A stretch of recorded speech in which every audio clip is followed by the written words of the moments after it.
Em 1939, na iminência da Segunda Guerra Mundial, um achado de 1.300 anos muda para sempre o curso da arqueologia na Inglaterra. Sutton Hoo. Sutton Hoo?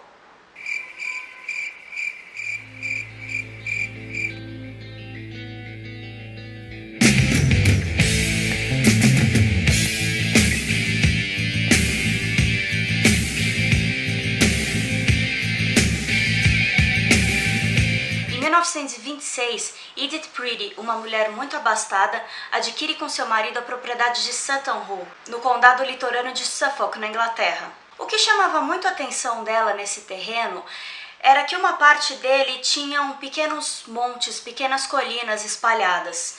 Aquilo deixou ela com a pulga atrás da orelha, mas naquele momento ela ainda não mexeria nesse pedaço do terreno. Edith ficou viúva e na Europa desde o século XIX existia uma onda muito forte de espiritismo. Então muitas pessoas iam consultar médiums para tentar contactar os espíritos em mesas brancas. Existiam também espetáculos conduzidos por médiums para que as pessoas tivessem experiências sobrenaturais, e ela foi uma dessas mulheres que resolveu entrar em contato com o médium para ver se ela conseguia saber do seu marido do outro lado. Só que em vez de contactar o seu marido, Edith acabou tendo uma visão.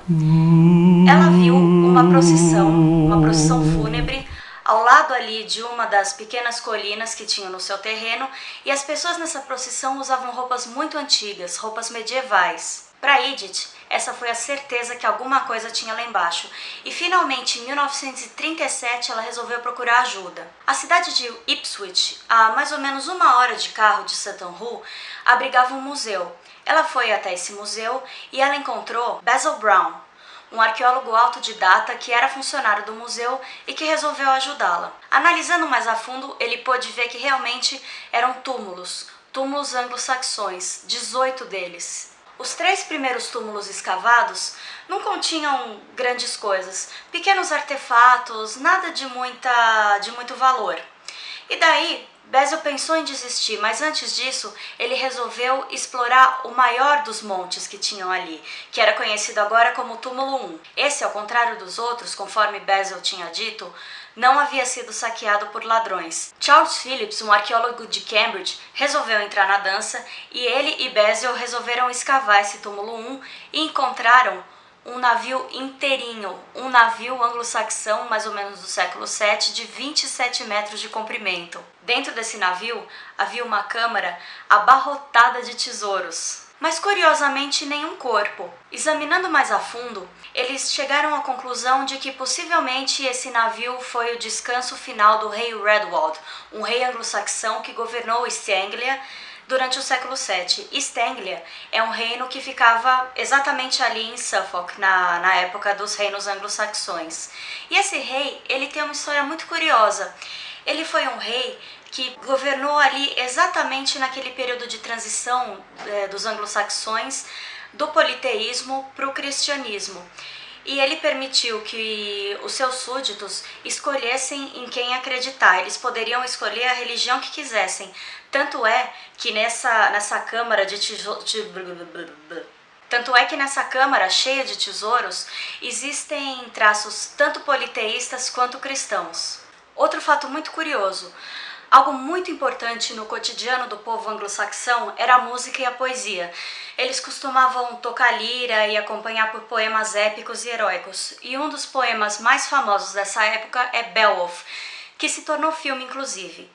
Existe uma passagem desse poema em que um funeral é descrito.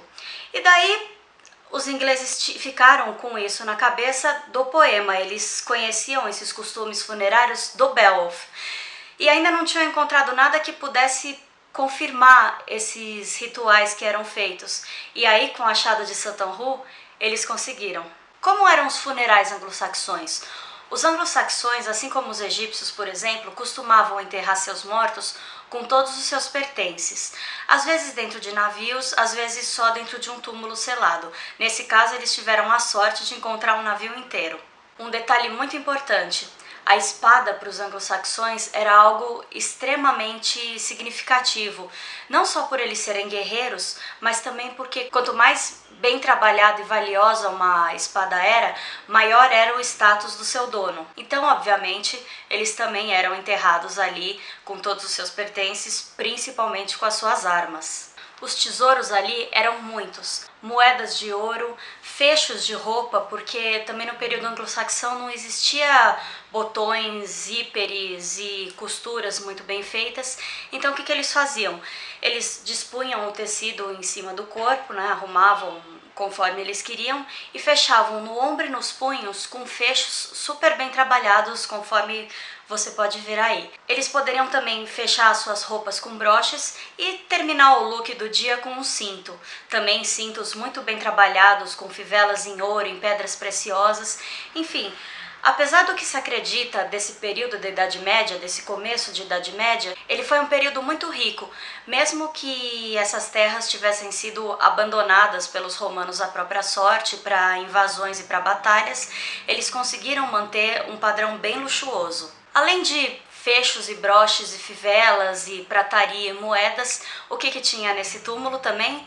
Claro, armas, muitas armas, escudos, espadas e o mais interessante, um capacete de guerra anglo-saxão que só existem mais 3 encontrados similares. O capacete, aliás, foi feito até uma réplica, onde se pode ver cenas de batalha e momentos bem sangrentos da vida desses reis anglo-saxões.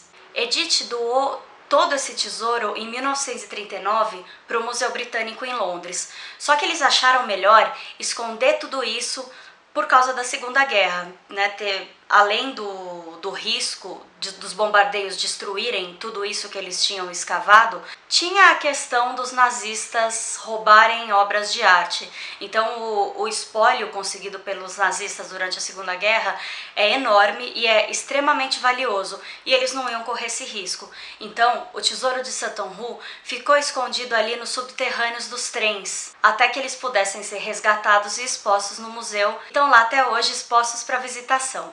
Eu mencionei que não tinha nenhum corpo. Por quê? A composição do solo em Suffolk é muito ácida, então era muito provável que o corpo lá enterrado entrasse em rápida decomposição e fosse completamente carcomido por aquele solo, não sobrando nada para contar a história.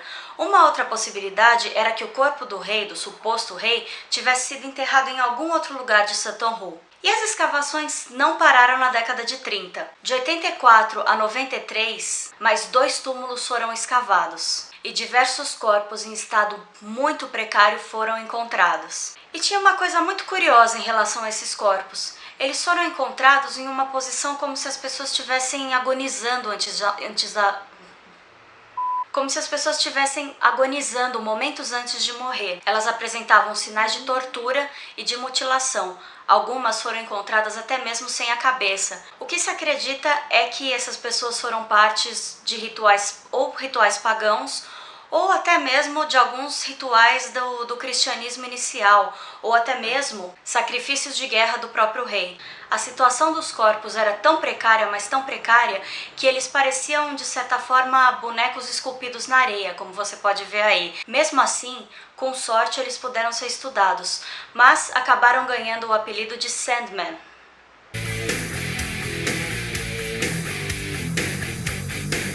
Por causa dessa característica atribuída aos corpos, essa característica de parecer que eram feitos de areia, de tão frágeis que estavam. Outra coisa, aliás, que era feita pelos anglo-saxões...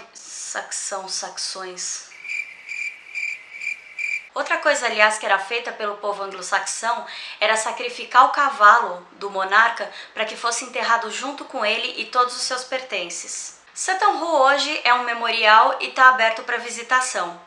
Se você gostou desse vídeo, dá um joinha. Se não gostou, problema seu. Até breve!